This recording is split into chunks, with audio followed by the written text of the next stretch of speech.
Assalamualaikum warahmatullahi wabarakatuh.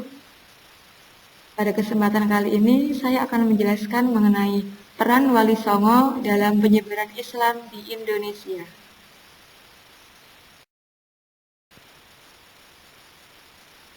Kehadiran Wali Songo di Pulau Jawa sekitar abad ke-15 hingga abad ke-16 Masehi. Masyarakat Jawa memanggilnya dengan sebutan Sunan kepada para Wali Songo. Sunan atau susuhunan ini berasal dari kata suhun, kasuhun, tinuhun, yang berarti yang dijunjung tinggi. Nah, siapa sajakah Wali Songo itu? Yang pertama yaitu ada Sunan Gresik. Beliau bernama asli Maulana Malik Ibrahim. Ada Sunan Ampel Raden Rahmat, Sunan Bonang Maulana Maktub Ibrahim, ada Sunan Kalijaga Raden Mas Sahid, kemudian Sunan Giri Raden Paku atau Raden Ainul Yakin. Yang keenam ada Sunan Derajat Raden Qasim, ada Sunan Kudus Raden Ja'far Shodiq, Sunan Muria Raden Umar Said, dan yang kesembilan adalah Sunan Gunung Jati atau Raden Syarif Hidayatullah.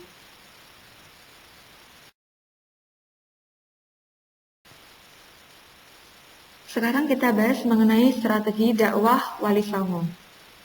Jadi dari kesembilan Wali Songo itu, beliau-beliau memiliki strategi dakwah yang berbeda-beda. Yang pertama yaitu ada Sunan Gresik. Strategi dakwah beliau yaitu beliau mengambil jalur pendidikan dengan mendirikan pesantren, di mana sistem pesantren ini merupakan adaptasi dari bentuk pendidikan biara dan asrama yang dulu dikembangkan oleh pendeta atau biksu dalam agama Hindu atau Buddha. Jadi kemudian Sunan Gresik mengadaptasi pendidikannya Hindu-Buddha yang sekarang menjadi sistem pendidikan umat Islam yaitu berupa pesantren. Kemudian yang kedua ada Sunan Ampel. Nah, kalau Sunan Ampel ini terkenal dengan falsafah moh limo. Apa saja itu? Yaitu moh main, moh ngombe, moh maling, moh madat, dan moh madon. Untuk artinya moh main berarti tidak mau bermain, jangan bermain, berjudi. Kemudian moh ngombe, jangan minum minuman keras. Kemudian moh maling, jangan mencuri. Moh madat, jangan menghisap dalam arti narkoba. Kemudian moh madon berarti jangan berzina. Untuk yang ketiga, strategi dakwahnya Sunan Bonang. Beliau memiliki strategi dakwah yaitu mengubah nama-nama dewa dengan nama-nama malaikat. Selanjutnya menggunakan gamelan yang disebut bonang. Makanya beliau dinamakan atau lebih terkenal dengan Sunan Bonang. Karena dalam menyiarkan agama Islam, beliau menggunakan alat gamelan, alat musik berupa gamelan, yang gamelan itu bernama bonang. Kemudian yang keempat ada Sunan Kalijaga. Strategi dakwah beliau yaitu melalui kesenian wayang dan gamelan. Kalau Sunan Kalijaga ini terkenalnya ke kesenian wayang dan gamelan, tapi aslinya beliau juga mahir di semua jenis kesenian. Selain itu, Sunan Kalijaga juga memperbolehkan pembakaran kemenyan sebagai pengharum ruangan.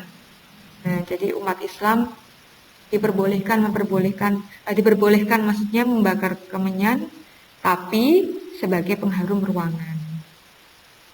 Yang kelima ada Sunan Giri. Sunan Giri ini strategi dakwahnya melalui permainan agamis.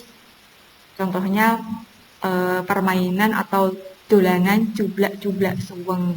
Cublak-cublak seweng, seweng tenggelam. Karena sampai akhirnya itu sering dimainkan oleh anak-anak ya, jadi supaya bisa napak tilas lah. Napak tilas strategi dakwahnya Sunan Giri.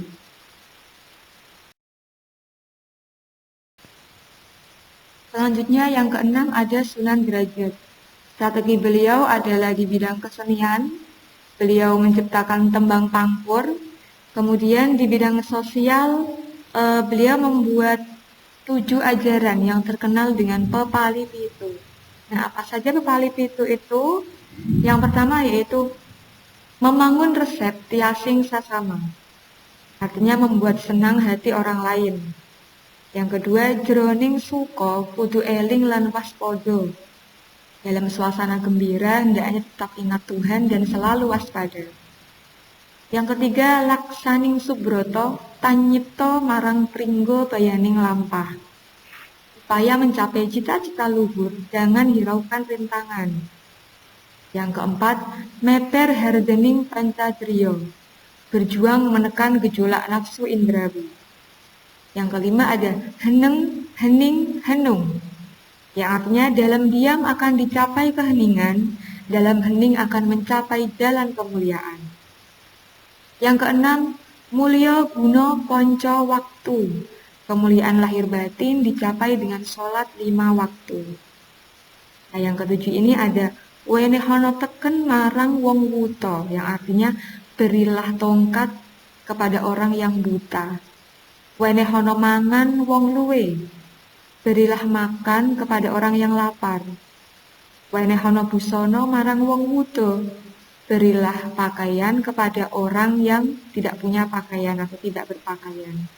Wenehono ngiyup wong kang kudanan, artinya berilah tempat untuk berteduh kepada orang yang kehujanan.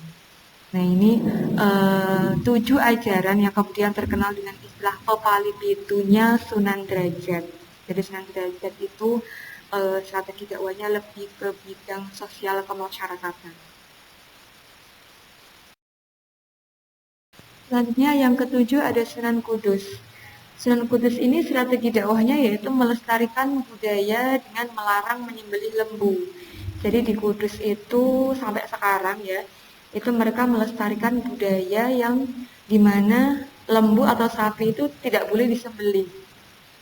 Jadi menghormati adatnya orang Hindu Buddha dulu, karena dulu lembu itu menurut orang Hindu Buddha, kepercayaan Hindu Buddha, lembu itu hewan yang disucikan atau dikeramatkan, jadi tidak boleh untuk disembelih. Makanya oleh Sunan Kudus akhirnya dilestarikan budaya tersebut, bukan malah dibuang. Itu sebagai bentuk strategi dakwahnya Sunan Kudus.